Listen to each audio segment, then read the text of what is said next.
अच्छा बच्चों, हमारी कुछ प्रॉपर्टी रहती थी तो उसको हम फर्दर डिस्कस करेंगे।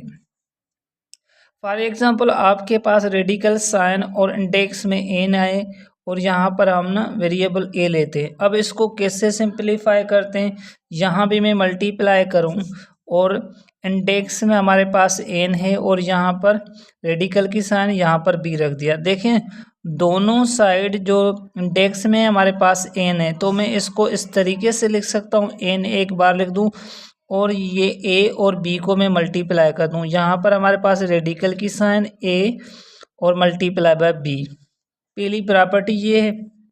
फॉर एग्जांपल मैं लिख दूँ ये से रेडिकल की साइन जो है लगा दी मैं, यहाँ पर इंडेक्स में 3 मल्टी लिख दूँ और यहाँ पर ए है मल्टीप्लाई बाय, अब इंडेक्स में हमारे पास 3 और यहाँ पर रेडिकेंड में हमारे पास बी। अब देखें दोनों इंडेक्स हमारे पास 3 हैं तो हम एक बार लिख सकते हैं 3 और ये बनेगा ए बी, इसका एग्जाम्पल है। अब फॉर एग्जाम्पल हम इसकी सेकंड प्रॉपर्टी पे चलें। सेकंड प्रॉपर्टी में हमारे पास कि इंडेक्स हमारे पास एन है और रेडिकल ए और एन इंडेक्स रेडिकल की साइन यहाँ पर मैं क्या लिख देता हूँ बी। अच्छा इसको कैसे सिंपलीफाई करें, देखें ऊपर भी इंडेक्स में एन है नीचे भी इंडेक्स में एन है तो हम इस एन को एक बार लिख सकते हैं। तो मैं इसको इस तरीके से लिखूँगा, एन इंडेक्स में एन आ जाएगी तो यहाँ पर ए अपॉन में बी बन जाएगा।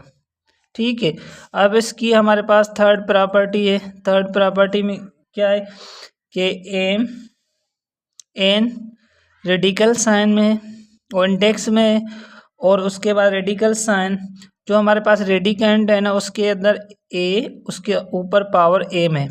तो इसको एक्सपोनेंट फॉर्म में लिखें तो कैसे लिखेंगे, इसको हम इस तरीके से लिखेंगे कि ए पावर एम और ये जो हमारे पास इसको रेडिकल साइन को हटा दूं तो ये बन जाएगा मल्टीप्लाई बाय 1 अपॉन में एन।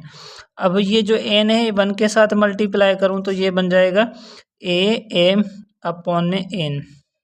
ठीक है, अब इसकी जो फोर्थ प्रॉपर्टी है, इसकी फोर्थ प्रॉपर्टी हमारे पास ये है कि एम मल्टीप्लाई बाय एन, ये हमारे पास इंडेक्स में मौजूद है और हमारे पास रेडिकल की साइन और रेडिकांड में हमारे पास एम मौजूद है। अब इसको कैसे सिंपलीफाई करेंगे, अब इसको इस तरीके से सिंपलीफाई करेंगे, ये जो हमारे पास ए पावर एन है इसको मैं सेम रख दूंगा, इसको एक्सपोनेंट में चेंज कर देंगे एम और ये बन जाएगा 1 अपॉन में M into N, M M में कैंसिल और तो हमारे पास रिजल्ट आएगी ए 1 अपॉन में एम। ये हमारे पास एक्सपोनेंट फॉर्म है।